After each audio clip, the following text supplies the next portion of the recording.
2 Chronicles 10, 10, and 11. The young men, this is referring to Solomon's son. When Solomon dies, he's seeking counsel from the old men. Give him counsel. Now he's seeking counsel on this. The people of Jerusalem have came to him and said, "You lessen the yoke, we'll follow you. You lessen the burdens on us than what your father did, Solomon did, and we'll follow you. But if you don't, we won't." Which meant they were going to reject him as king. The young men he had grown up with, which means his peers, unlearned. The old men were wise men. They just weren't old. They were wise. The wise people, the ones his father may have sought counsel from, the ones who he sought counsel with. But these were the friends he grew up with. People who may have favored him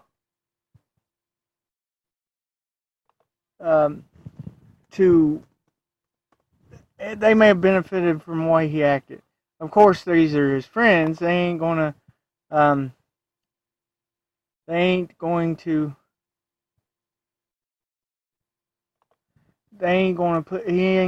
the bondage on them. And him being a king, powerful thing, maybe they'll have control, dominion over things. When the young, see things different and don't see things in a proper perspective sometimes. And clearly, I don't think they did, or they were just making foolish decisions by what they were suggesting.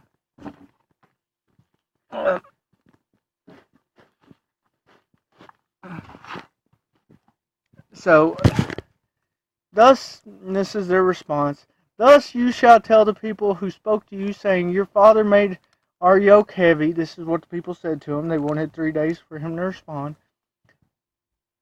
"But make it lighter on us. Thus you shall say to them, My little finger is thicker than my father's waist." Which means I'm much more harsh of a man than he is. This shows no mercy. This shows no justice. This doesn't show the fact that he can't. There's a thing where it shows his authority, his power. But this is showing cruelty. They're willing to follow him, but he's rejecting them because he's just saying, "I'm going to be hard on you." And there's no reason, just hard, cruel.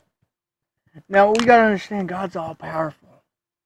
But God doesn't put enough on us simply to break us, unless he's breaking us so we can come to him and he can rebuild us, which is for our benefit anyway.